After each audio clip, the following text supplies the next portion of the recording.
NDA സർക്കാരിൽ വിദേശകാര്യമന്ത്രിയായി ചുമതലയേറ്റ ഉടനെ സുഷമ സ്വരാജിനെ അമേരിക്കൻ വിദേശകാര്യ സെക്രട്ടറി ജോൺ കെറി ഫോണിൽ വിളിക്കുകയായിരുന്നു.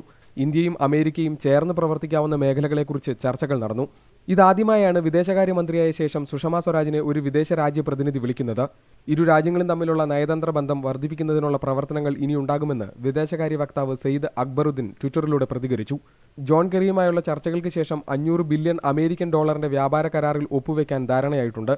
അമേരിക്കയുമായി നയതന്ത്ര ബന്ധം ശക്തിപ്പെടുത്താനുള്ള ശ്രമങ്ങൾ ഉണ്ടാകുമെന്ന് സുഷമ സ്വരാജ് ഉറപ്പു നൽകി. നേതാക്കൾ തമ്മിൽ നേരിട്ടുള്ള ചർച്ചകൾ ഉടനെ ഉണ്ടായേക്കും.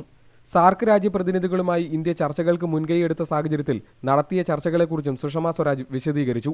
നരേന്ദ്രമോദി പ്രധാനമന്ത്രിയായി സത്യപ്രതിജ്ഞ ചെയ്തയുടനെ അമേരിക്കയുടെ പ്രസിഡന്റ് ബരാക് ഒബാമ അദ്ദേഹത്തെ ഫോണിൽ വിളിച്ച് അഭിനന്ദിച്ചു. ലോകത്തിലെ ഏറ്റവും വലിയ ജനാധിപത്യ പ്രക്രിയയിലൂടെ അധികാരത്തിലേറിയ മോദിയെ അമേരിക്ക സുഹൃത്തായി കാണുന്നുവെന്നാണ് ഒബാമ പ്രതികരിച്ചത്. മോദി വിജയിച്ച ഉടനെ അദ്ദേഹത്തിന്റെ വിസ വിലക്ക് അമേരിക്ക നീക്കിയിരുന്നു. ഏഷ്യൻ ഉപഭൂഖണ്ഡത്തിൽ ഇന്ത്യ വളർന്നുവരുന്ന സാമ്പത്തിക ശക്തിയാണ്. അതുകൊണ്ട് തന്നെ വ്യാപാര ബന്ധത്തിൽ കൂടുതൽ ഊഷ്മളത ഉണ്ടാക്കുകയാണ് അമേരിക്കയുടെ ലക്ഷ്യം. അതിന്റെ മുന്നോടിയാണ് ജോൺ കെറിയുടെ സംഭാഷണം. മീഡിയ 1 ഡൽഹി.